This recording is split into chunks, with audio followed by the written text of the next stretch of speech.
Bonjour et merci de votre fidélité à Débat de presse, le décryptage de l'actualité nationale et internationale sur la RTB avec les principaux éditorialistes de la presse burkinabé. Ce matin, plusieurs sujets convoqués au débat, notamment l'insécurité qui a pris des proportions très inquiétantes ces derniers jours et la rentrée scolaire avec l'ombre de l'insécurité qui plane sur une année normale que souhaitent les autorités en charge de l'éducation. Autre sujet abordé ce matin à Débat de presse, la rencontre de la CENI avec la CODER sur les élections de 2020. Et puis, nous parlerons aussi de la République de Guinée qui vient de commémorer avec en faste les 60 ans de son indépendance. Plus d'un demi-siècle que devient ce pays libre et souverain voulu par son père fondateur Ahmed Sékou Touré. On en parle dans cette émission. Et enfin, nous évoquerons le prix Nobel de paix décerné au docteur congolais Denis Mukwege. Peut-on enfin dire il l'a eu?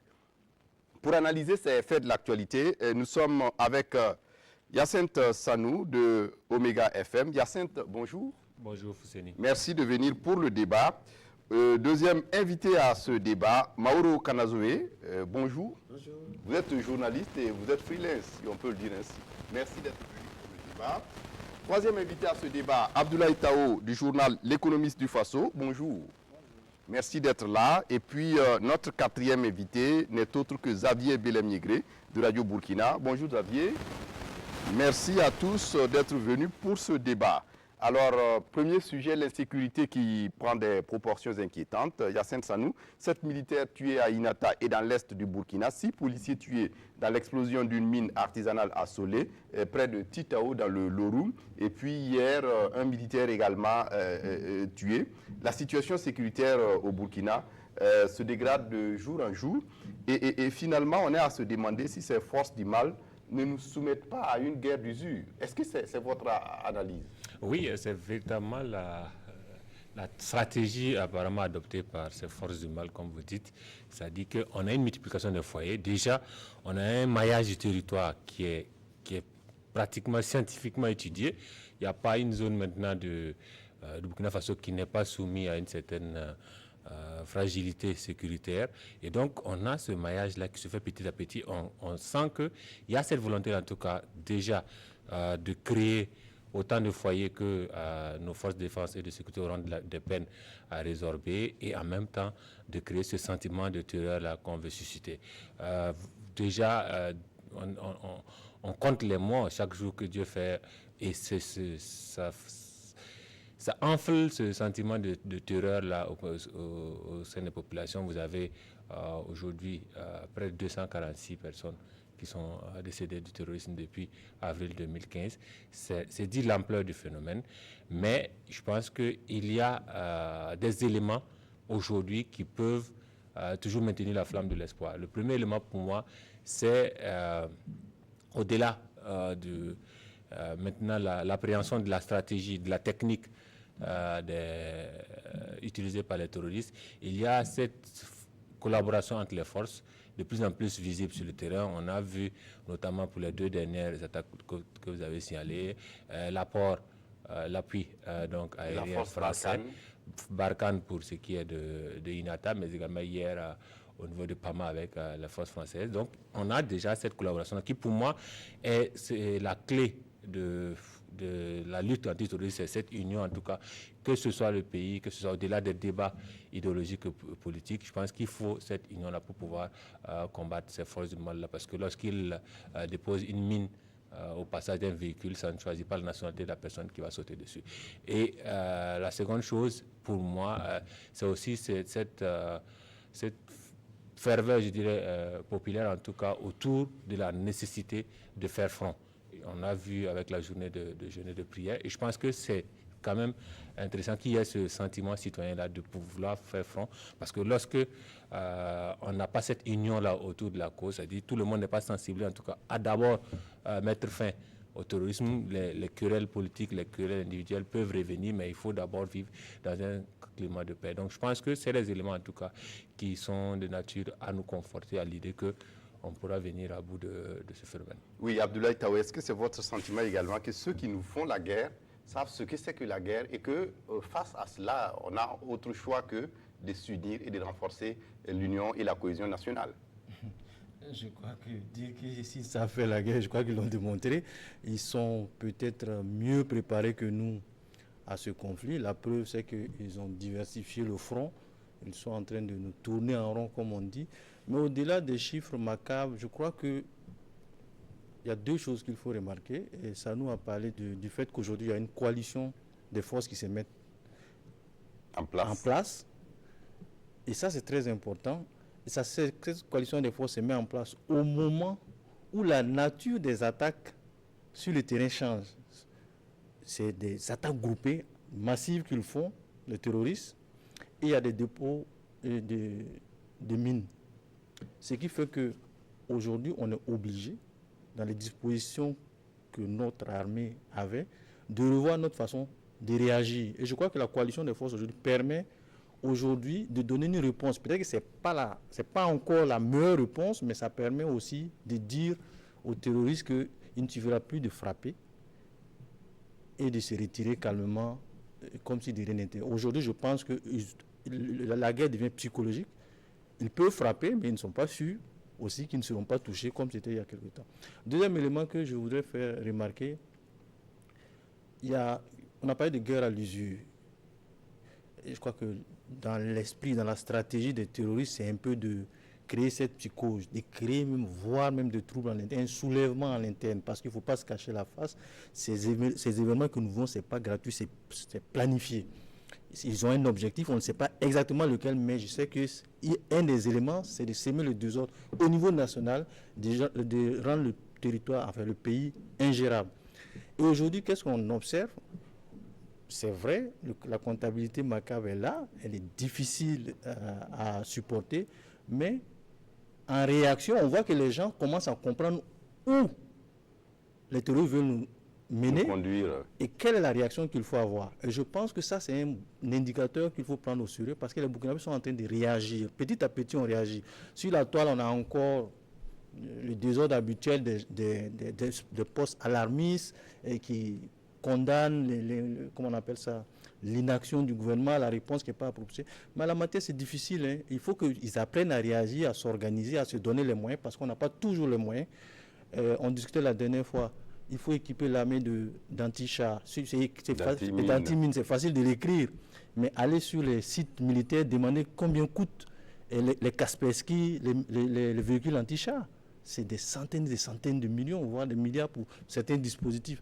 Donc, mais tout ça se met en place. Est-ce que pour l'effort de guerre, est-ce que pour la nation, ce sacrifice n'est pas faisable?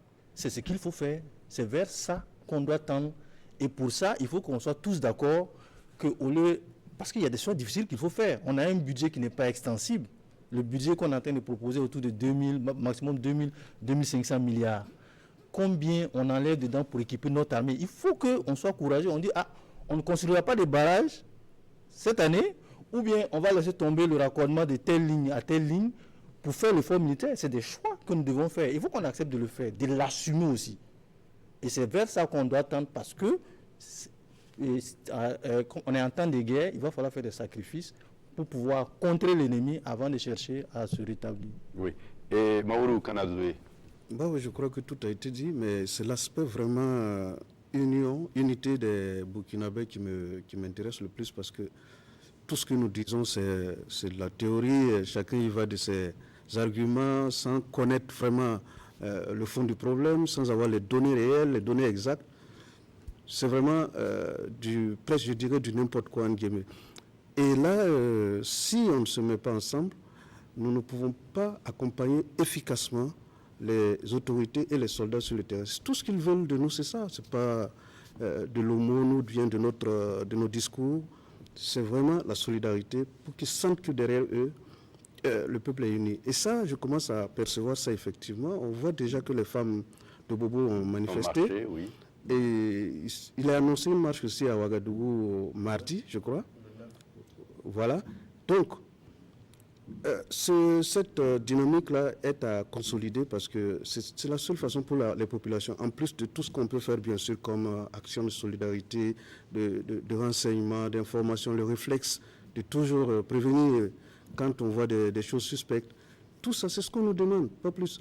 Malheureusement, je vois aussi qu'il y a toujours des groupes à la fois politiques, de la société civile qui semble croire que le moment est venu d'instrumentaliser cette situation pour peut-être atteindre des objectifs. Ça a souvent été aussi malheureusement le cas dans notre pays où, à une période difficile, des gens croient le moment venu pour eux de être calife, à la place du calife, ce qui est vraiment dommage. Il faut qu'on arrête avec cette mentalité et qu'on avance vraiment de façon positive.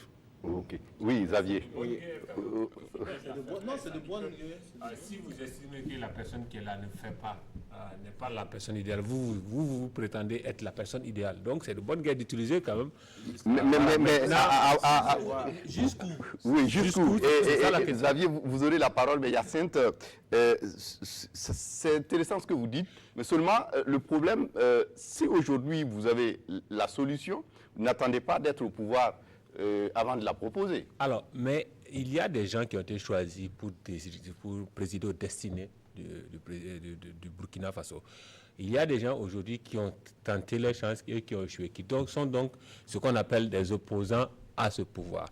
Vous avez une situation où on a tous les jours des motifs d'insatisfaction sur le plan sécuritaire. Vous ne pouvez pas vouloir que ces personnes-là se lèvent pour dire oui, c'est bon, mais ça va aller, ça va aller. Ils vont forcément dire oui, c'est la faute d'un tel. Je dis, c'est compréhensible dans le contexte politique.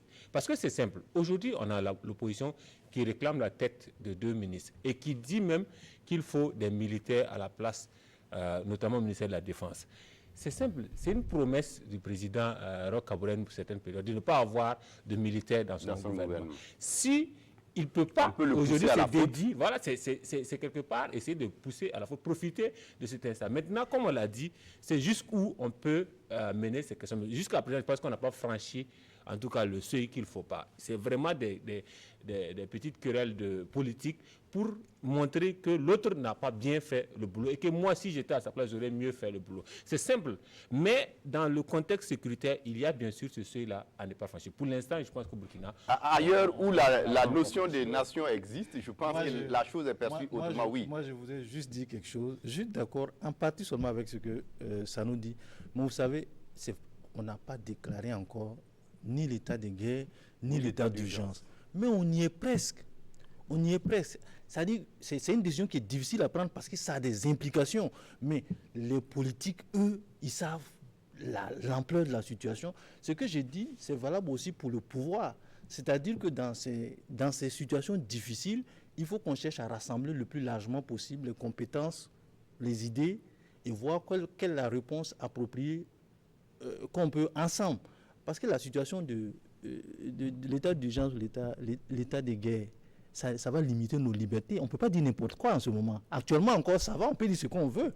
Donc, on a tous un intérêt à se donner la main pendant qu'on a cette liberté de faire un certain nombre de choses, de trouver des solutions communes. Il ne faut pas attendre qu'on déclare, par exemple, l'état d'urgence pour dire maintenant, venez, on va vous proposer nos idées ou bien venez, on va discuter. Je pense que quelque part, l'élan collectif qui est en train d'être fait, par exemple, ceux qui sortent marcher, ils sont ni de l'opposition, ni du pouvoir. Les quêtes qui sont en train d'être organisées, ça et là, à l'Assemblée, par exemple, qui a donné un très bel exemple où les députés ont contribué, qu'ils soient de l'opposition, ou chacun. C'est pour ça que je dis que cet élan-là, il est salutaire. C'est dans cette dynamique qu'on doit tous s'inscrire pour donner une réponse collective. En ce moment, l'ennemi saura qu'on est soudé, même s'il va continuer à frapper, mais on ne faiblira pas. Mais si moralement, si l'opinion même est divisée, si nos politiques sont divisées sur ces questions essentielles, ça veut dire qu'on a des failles au sein de notre système. Et c'est ce que... Donc, on doit comprendre qu'on est battu par la même pluie, oui, Xavier? Oui, justement, parce que dans cette guerre, il faut faire attention pour ne pas jouer au jeu des terroristes. Je comprends un peu l'explication de Hyacinthe quand il dit que souvent l'opposition peut profiter un peu de ces manquements au niveau du pouvoir en place pour pouvoir... on va dire, se tailler un bon visage pendant ces situations difficiles. Mais il ne faut pas tomber sur le jeu des terroristes parce que lorsque le peuple est acculé avec ces tueries incessantes et au sein du pouvoir politique, on ne s'entend pas, il y a problème. Il va falloir que peut-être on change un peu les manières de communiquer. Je voyais souvent lors de certaines journées parlementaires des partis politiques, on recommande à ce que l'État dote beaucoup plus de moyens au FDS. Bon, pour moi, c'est facile à dire, Mais comme M. Tao l'a dit, lorsqu'on demande à ce qu'on déploie des centaines de milliards pour acheter par exemple des chars. Pas forcément des centaines de milliards, des centaines de millions. Des millions. Mais n'oubliez pas, c'est une stratégie. Lorsque vous payez ces chars et puis vous partez, vous les déposez, on connaît un peu la guerre asymétrique de ces gens. Ils viennent nuitamment vous frapper, les gens vont disparaître, laisser ces chars-là et puis ils vont récupérer. C'est pour dire que c'est une stratégie que peut-être l'armée doit mûrir et pendant longtemps, voilà, quitte à trouver peut-être la solution, parce que lorsque la situation est tendue et que on se jette un peu les flèches, on risque de changer d'ennemi. Oui, Hyacinthe. Non, je pense que peut-être qu'on ne se comprend pas sur la profondeur, l'élan qu'il faut autour de l'élan de solidarité qu'il faut contre le tourisme. Aujourd'hui, cet élan-là est là, et je l'ai même souligné, l'élan est bien réel. Que ce soit sur le plan communautaire, que ce soit sur le plan national, il y a cet élan-là. Les gens font front au tourisme. Et que ce soit ces sphères politiques-là, qui ont elles aussi intégré la notion même de collecte de fonds pour soutenir nos forces de défense. Cet élan est là. Mais vous ne pouvez pas vouloir que quelqu'un qui se positionne politiquement contre l'autre dise que, même malgré le fait qu'il soutienne la personne, il ne souligne pas les points qui ne marchent pas. Ça, c'est de bonne guerre. C'est l'expression malheureusement qu'il y a dans cette guerre sismique-là, pour que l'opposition, en tout cas, dénonce ce qui ne va pas et dise, voilà, moi je pense que telle personne serait bonne à la place. Elle est dans son rôle et je pense que ça se comprend. D'accord. Oui, et Abdoulaye Tao, d'aucuns aussi ont relevé le fait que la tactique, c'est souvent la même. Hein. On a des militaires ou des hommes de terrain dans des pick-up et ça, voilà, on saute sur des mines.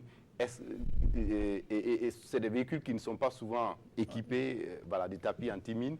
Est-ce qu'il ne faudrait peut-être pas changer aussi la façon de faire sur le terrain? Je crois que ce n'est pas trahir un secret que de dire que le problème est en discussion.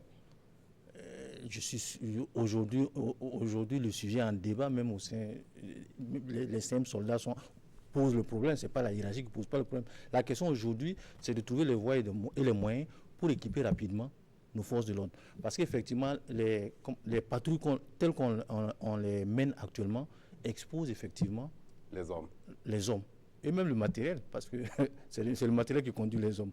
Donc, il faut revoir cette stratégie-là pour voir comment on peut adapter notre réponse à l'adversaire. Oui, et Mauro Kanazoué, on a aussi appris dans la semaine la rumeur du départ du ministre de la Défense, annoncé par un confrère de la place.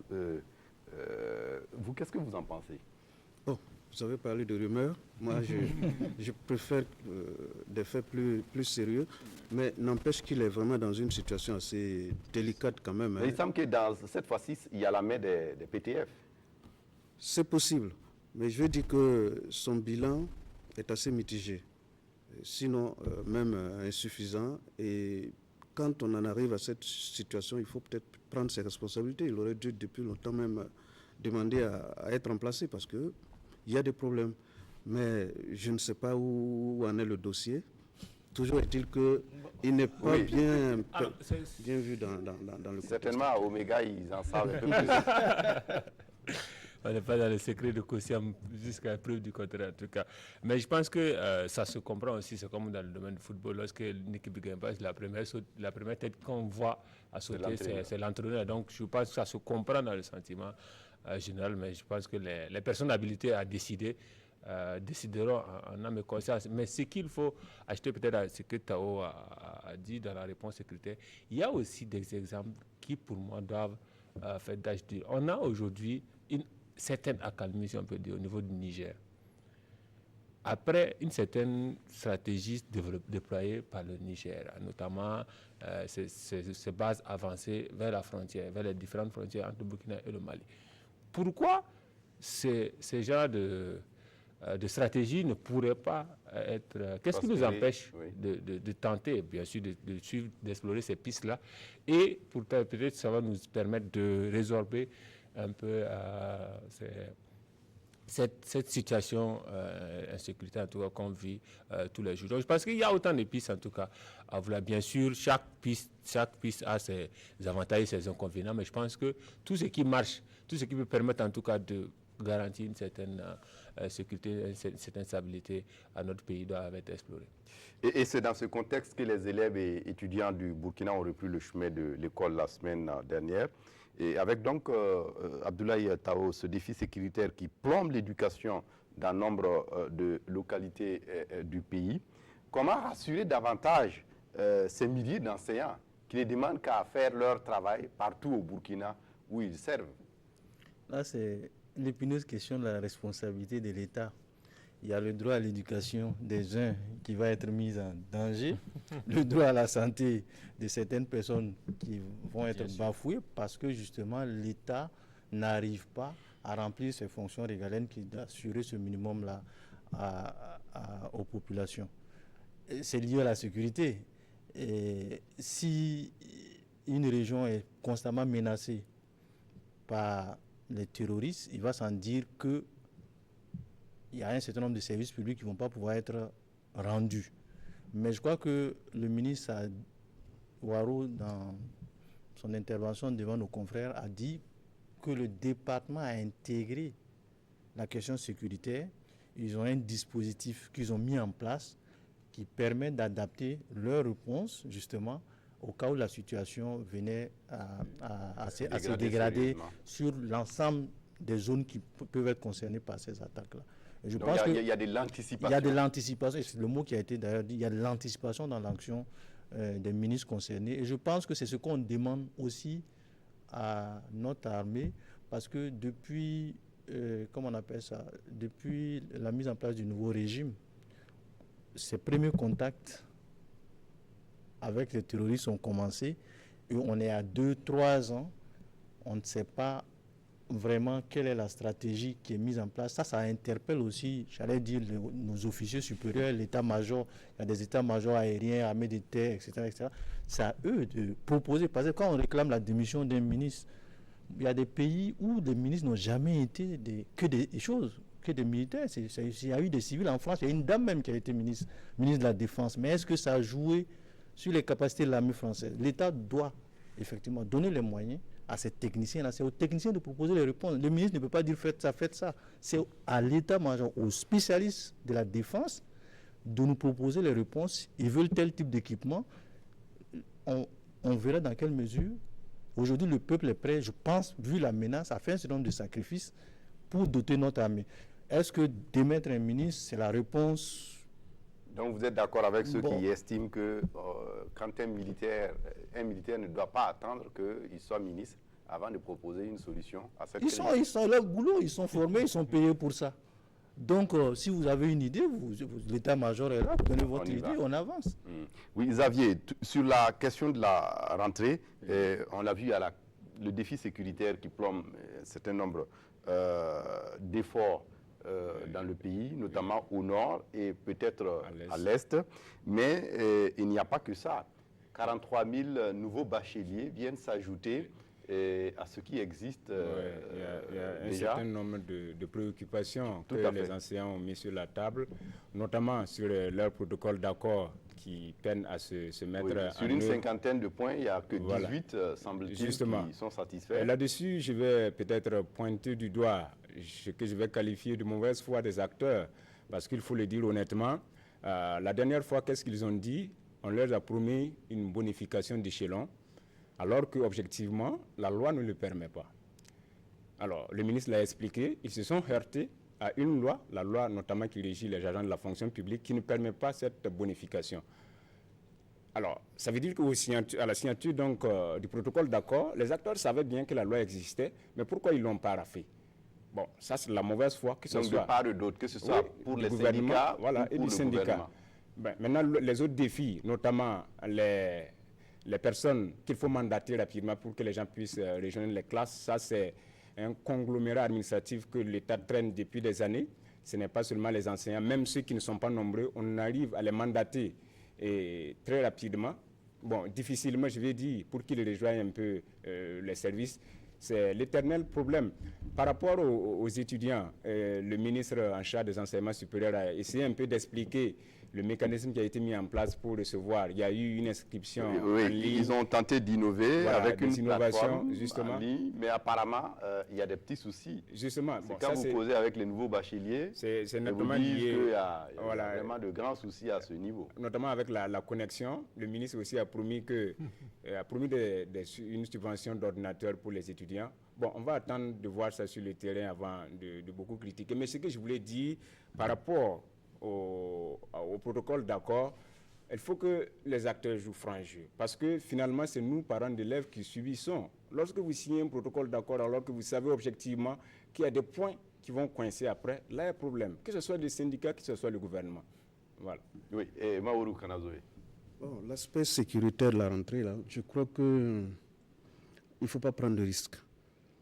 Là où il y a des risques potentiels pour les élèves, je crois qu'il ne faut pas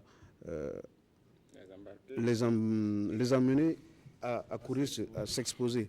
Il faut peut-être concentrer les élèves dans des zones sécurisées. Et puis, comme on l'a fait déjà d'ailleurs pour la rentrée, l'année scolaire passée, l'année scolaire 2017-2018. Voilà pour l'Est. Le problème, c'est que c'est des régions qui étaient déjà assez défavorisées, assez en retard en matière de scolarisation. Donc, c'est une double punition, une double sanction pour ces régions, malheureusement. Mais je crois que la première des précautions, c'est de protéger les jeunes, les enfants. Et puis après, quand la situation va se stabiliser, on redéploiera le système normal d'éducation. Donc, moi, je crois que la première des choses, c'est le risque zéro. Oui, Yacine Sano.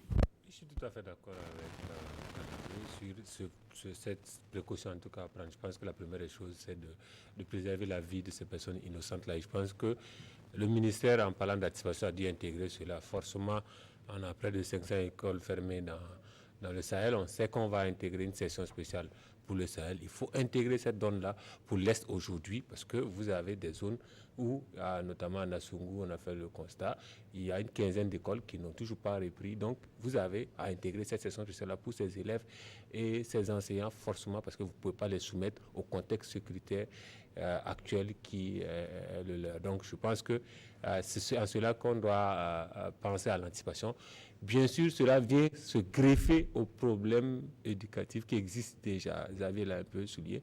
Il y a ce fameux protocole d'accord-là, dont certains points majeurs n'ont pas été pris en compte. Il y a même la mise en place de la commission à la dernière minute qui a été relevée par certains acteurs.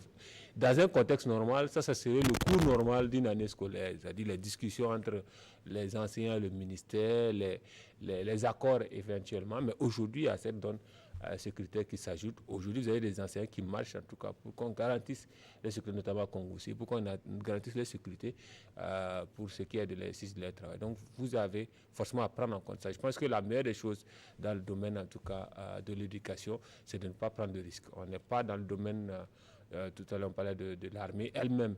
Elle subit des pertes chaque jour, elle a des nouveaux défis à relever chaque jour. Si elle-même n'arrive pas quelque part à juguler sa propre sécurité, à maîtriser sa propre sécurité, elle ne pourra pas, de façon optimale en tout cas, garantir celle des enseignants. Il faut forcément penser à préserver. Je pense que la meilleure des choses, c'est de penser à des sessions spéciales, en tout cas en fin d'année, c'est-à-dire de revoir le calendrier de ces zones-là pour pouvoir permettre d'abord à l'action je dirais, armée de se faire. Et ensuite, les uns et les autres pourront se retrouver le chemin des écoles qui peut être actuellement miné, en tout cas. Et pendant ce temps, les problèmes que l'éducation traverse au Burkina restent entiers.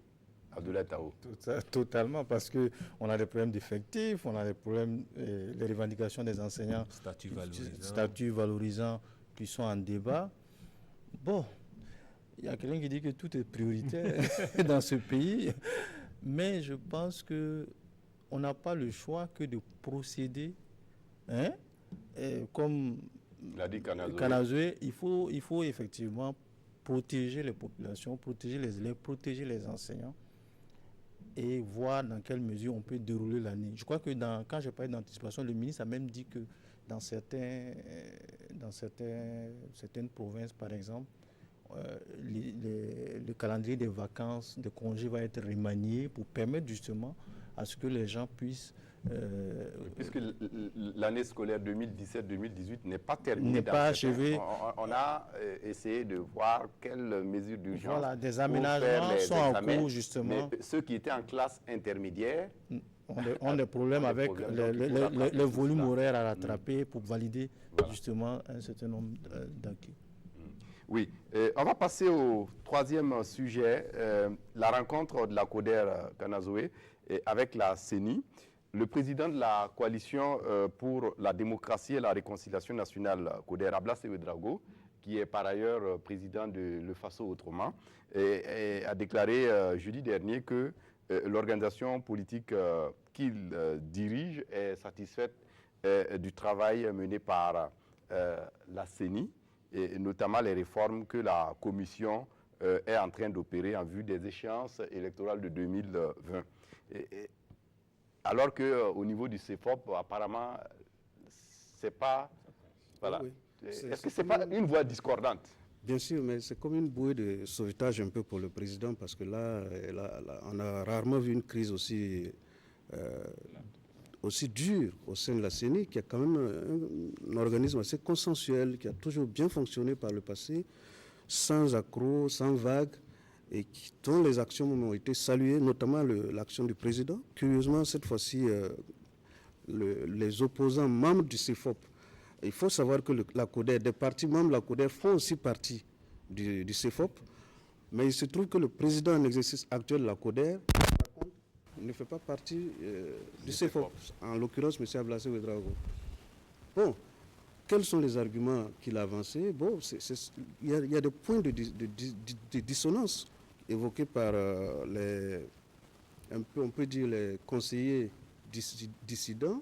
C'est essentiellement le fichier électoral, c'est-à-dire la plateforme électronique que le président voudrait mettre en place en croisant les données de la CENI et de l'ONU avec celles de la CENI pour des questions de moyens.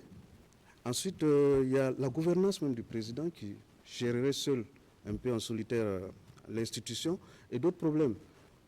Alors, si après les explications, M. Ablasse Ouedraogo trouve que c'est bon, ben, c'est ce qu'il pense. Oui. Mais ce qui est sûr, le problème est là, réel, et il faut y trouver une solution. Oui, Xavier, finalement, on a peut-être envie de se poser la question à quoi joue la CODER. Bon, il faut dire que le président de la CENI est victime quelque peu de ces innovations. C'est des innovations qu'il a voulu un peu apporter parce que la loi prévoit seulement la révision du fichier électoral. Maintenant, quel contenu on donne à cette révision? Newton Ahmed Bali a voulu faire une proposition. Qu'est-ce qu'il propose? Il demande, par exemple, de croiser le fichier de la CENI et celle de l'ONU. Il y a un certain nombre de personnes qui ont des CNIB au niveau de l'ONU qui ne figurent pas sur la liste électorale. Il a même proposé 25% parmi ces gens-là sont à l'aise avec les SMS. On va contacter ces gens-là par SMS pour qu'ils puissent s'enrôler. Il y a 40% qu'on peut contacter au téléphone. Il y a 25% qu'on peut déployer sur le terrain, contact comme ce que la CENI faisait avant, enrôler les gens comme voilà. Et il y a 10% qui peuvent s'inscrire sur le web. C'est des exemples pratiques comme ça que le président a proposé. Malheureusement, ça n'a pas rencontré l'assentiment de l'opposition politique, affiliée bien sûr au chef de file de l'opposition. Et les gens ont un peu boudé, estimant que c'est une vraiment option autoritaire que le président de la CENI veut imposer aux membres de la CENI. Mais je pense qu'à l'alternative, qu'est-ce qu'eux ils proposent? C'est ça aussi. Le président a voulu ranger un peu dans l'ère du numérique pour donner ces innovations-là, pour que la CENI puisse au moins économiser. Si les gens, peut-être, boudent, jettent l'eau avec... le bébé avec l'eau du bain. Le bébé avec l'eau du bain, ce serait un peu compliqué. Je pense que l'opposition, peut-être, proposerait l'alternative que de jeter, peut-être, ce que la CENI est en train de proposer. Oui, Yacine Sanou, votre analyse sur cette actualité? Alors, je pense que dans CODER, il y a bien réconciliation. Donc, si la coalition de démocratie et de réconciliation veut réconcilier les commissaires de la CENI, veut réconcilier la CENI et l'opposition, et j'espère qu'elle va se réconcilier, notamment le président Ablasse lui-même, avec le CEFOP. Ses amis de l'opposition. Donc, je pense que dans ce temps d'idée, en tout cas, ça se comprend. que la CODER veuille donner son... Déjà, elle a écouté un peu les arguments du président et qu'elle donne son avis. Elle s'est montrée favorable. Ce qui m'a un peu tiqué, c'est qu'il y a des partis membres de la CODER qui ont dénoncé quelques temps après, en tout cas qui sont désolidarisés des propos de Ablassé. Ça veut dire qu'à l'intérieur de la CODER, on n'est pas tout à fait d'accord sur la position déjà à prendre face. Donc il a besoin même de réconciliation. Il a besoin à l'interne de se réconcilier, ce qui n'est pas de nature à donner en tout cas toute l'ampleur qu'il faut à son action, si tant est qu'il pouvait tenter en tout cas une certaine action sur la CENI. Alors, l'actualité de la CODER, elle est pour moi à l'image justement de l'actualité de la CENI. C'est-à-dire qu'il y a des bonnes intentions, mais au-delà, c'est tout ce qu'il y a comme commentaire, tout ce qu'il y a comme action autour qui remettent en cause ces bonnes intentions. Les bonnes intentions, c'est déjà, les uns les autres l'ont dit, les bonnes intentions de départ du président avec son style. Certains ont reproché, en tout cas notamment les 5 commissaires d'opposition, une gouvernance solitaire. C'est son style. Je pense que chacun a un style singulier. Donc je pense que sur ce style, on ne peut pas lui reprocher grand-chose. La seule chose sur laquelle on pourrait éventuellement discuter, c'est sur les propositions qu'il fait. Et Xavier l'a dit, aujourd'hui, il a proposé une solution compte tenu du contexte et compte tenu de nos défis en termes d'élections au Burkina Faso. Qui propose mieux aujourd'hui?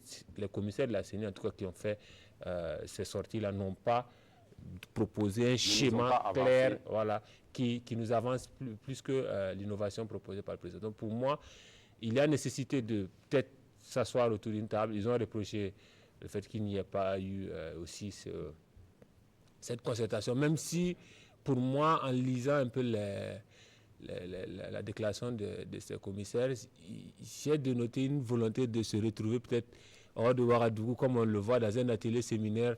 Et je pense qu'on travaille tous les jours à dénoncer cette façon de travailler. Donc je pense qu'on n'a pas besoin forcément de se retrouver pendant 3 mois quelque part hors de Ouagadougou pour pouvoir décliner un schéma clair. Donc je pense qu'il y a un schéma qui est là.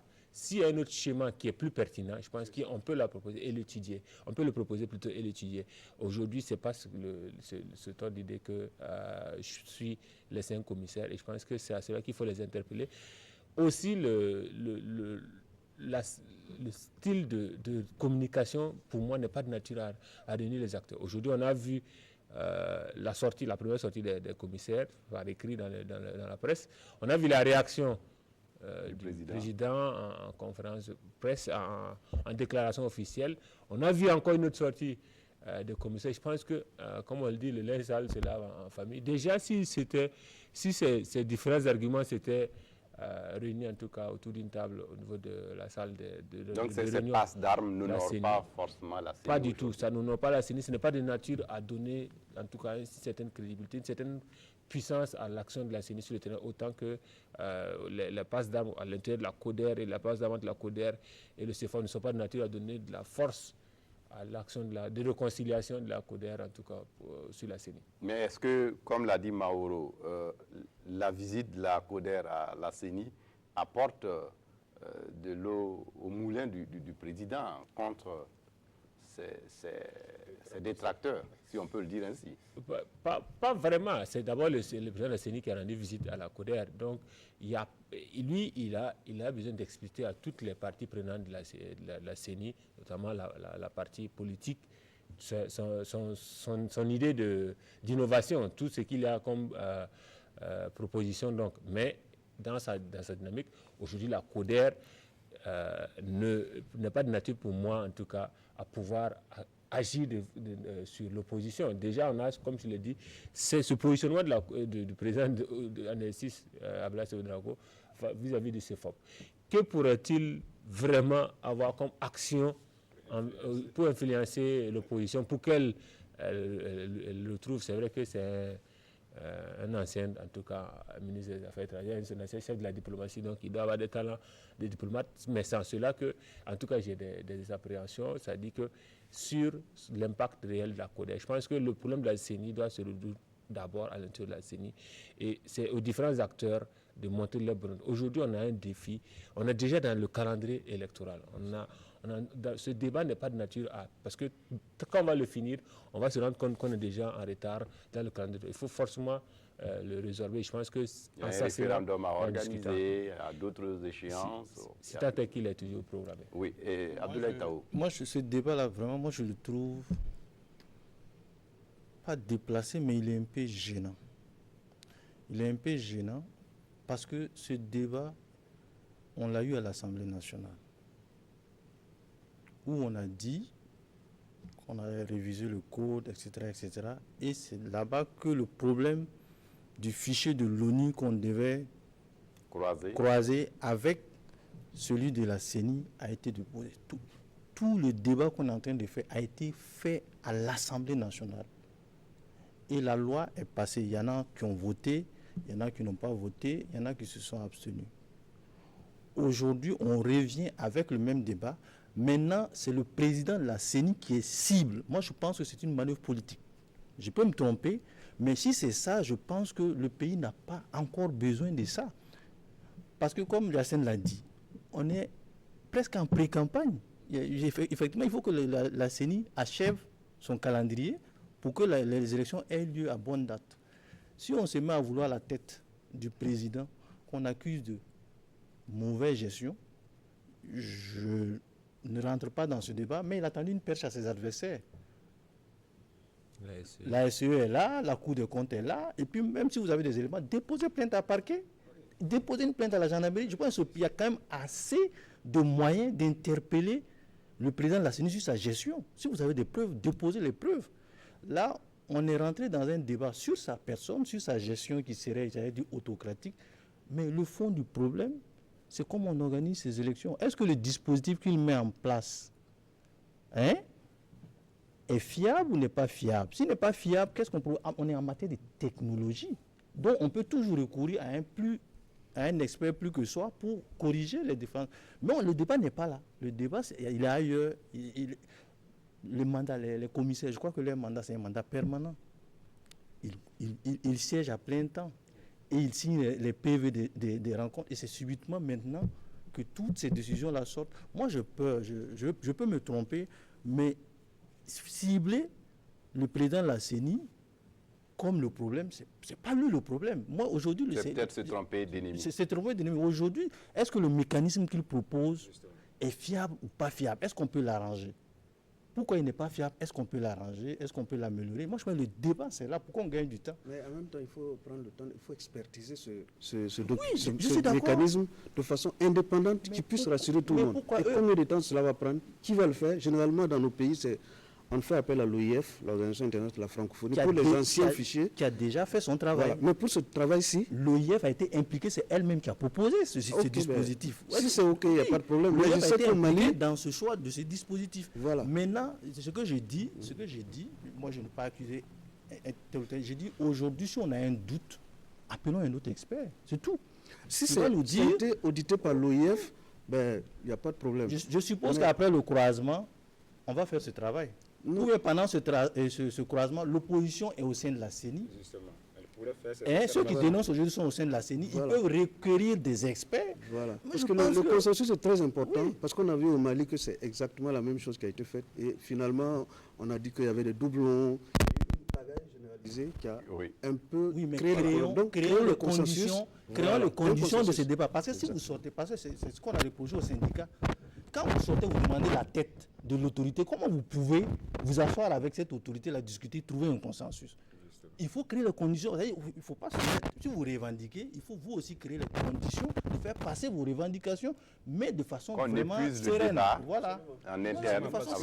C'est une manière politique, c'est peut-être parce qu'on ne veut pas des élections aussi à terme. Moi, je ne veux pas le dire. C'est une piste, ça. Je ne veux pas le dire. C'est dans le domaine du possible. C'est possible qu'il y a des intentions inavouées qui perdent dans ça. C'est le pays. C'est le pays. C'est le pays. Parce que c'est beaucoup peut-être plus les acteurs politiques. Non, pas forcément, parce que les acteurs qui ne veulent pas des joutes, peut-être, ne voient déjà leur défaite. Mais donc, plus l'opposition qui perd. C'est le pays qui perd. C'est plus l'opposition. Oui, on termine avec vous sur ce sujet, Xavier, avant de passer au prochain. C'est important parce que l'opposition est allée même jusqu'à voir la communauté musulmane pour échanger. C'est pour dire que, bon, est-ce que c'est véritablement la tête du président qu'on exige ou on demande à ce que la communauté musulmane essaie un peu de recadrer son représentant. Bon, c'est toutes ces questions. Alors qu'on écarte un peu le fond du débat. La proposition a été faite, qu'est-ce qu'on en fait? C'est pas fiable, vous estimez. Qu'est-ce que vous proposez comme alternative? Je pense qu'on doit échanger sur ces choses au lieu de réclamer forcément la tête du président. Xavier, on reste avec vous. 60 ans après, que devient la République de Guinée libre et indépendante? On l'a vu là, courant début de semaine, le président Alpha Condé a organisé des manifestations pour commémorer le 60e anniversaire de l'indépendance de son pays. Et aujourd'hui, est-ce qu'on peut dire que ce que Sékou Touré avait évoqué comme raison pour prendre sa liberté, bon, on est avancé? Moi, je ne pense pas que ce soit évident au regard un peu de ce que les ONG et puis certaines institutions donnent comme chiffre pour ce pays qui est nettement un peu en retard par rapport aux autres, alors que c'est un pays qui était un peu en avance, parce que déjà en 1958, Sékou Touré a crié non, il veut l'indépendance, le général de Gaulle a donné son indépendance, et lorsqu'on regarde un peu la fermeté avec laquelle Sékou Touré dirigeait le pays, on avait bon espoir. Il a dit non à la France, il a essayé d'imposer une certaine rigueur dans la gestion du pays. C'est vrai que la France aussi a eu à dénoncer avec les exactions qui se sont suivies avec le temps, mais la Guinée des années 58 jusqu'à la période de la disparition de Sékou Touré était, de mon point de vue, nettement mieux dirigée par rapport à la Guinée actuelle lorsqu'on voit un peu l'histoire. Bon, peut-être avec la gouvernance de Alpha Condé, les choses ont un peu changé. Et ça aussi, c'est avec la pression de la rue. Sinon, la période latence de Lassana Conté, le pays a plus ou moins sombré pendant longtemps.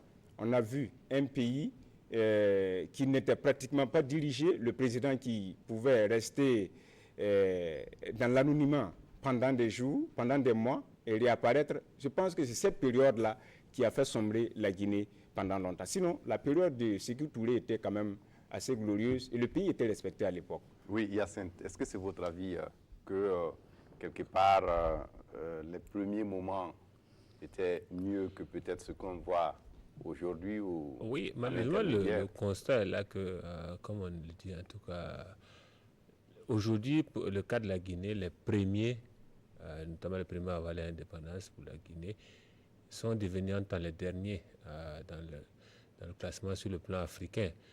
S'il n'y a que ces dernières années que la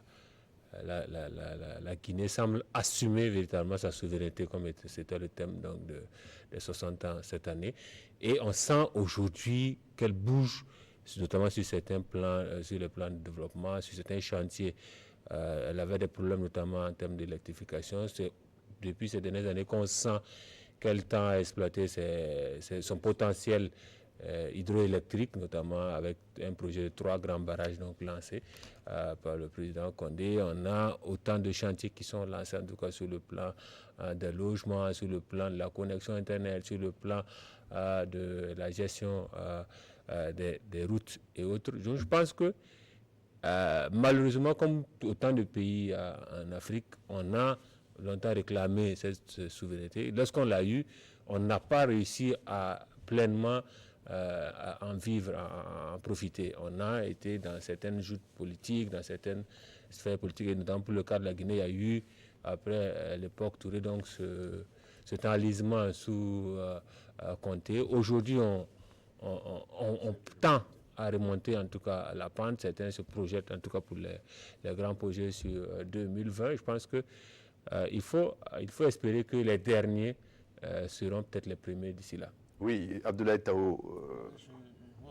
Je rejoins un peu mes collègues sur ce qui a été dit, mais je crois que la Guinée, c'est un pays qui redémarre depuis les dernières élections, j'allais dire transparentes, ou qui ont vu Condé arriver au pouvoir.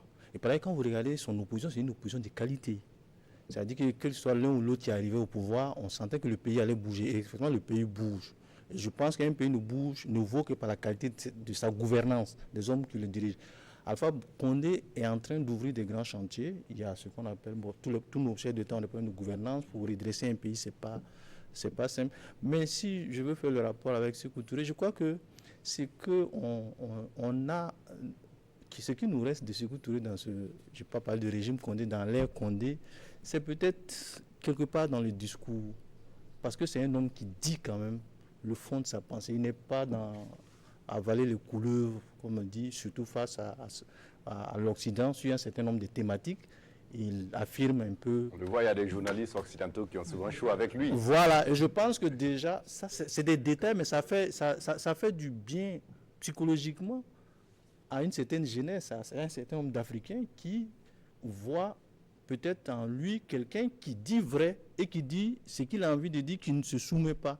Et c'est ce qu'on reproche souvent à nos hommes politiques. Une fois qu'ils arrivent au pouvoir, quand les grandes puissances arrivent, ils sont les premiers à... Ils ne sont pas des yes man. Voilà. Oui, Mauro Kanazoui. Je suis d'accord qu'avec Alpha Condé, il y avait plein d'espoir. Son élection, sa première élection d'ailleurs, puisqu'il a son second mandat. Mais moi, ce qui me préoccupe en Guinée, c'est la violence politique. Malheureusement, les manifestations se terminent toujours dans un bain de sang.